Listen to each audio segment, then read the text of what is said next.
स्थूलसूक्ष्ममहारौद्रे महाशक्ति महोदरे महापापहरे देवी महालक्ष्मी नमोऽस्तुते।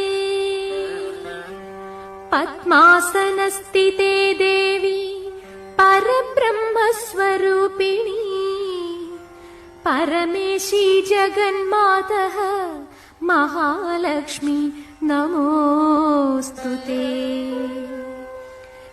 श्वेताम्बरधरे देवी नानालङ्कारभूषिते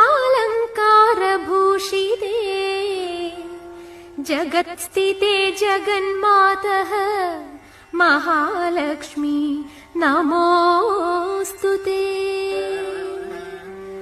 महालक्ष्मी अष्टकस्तोत्रम् यः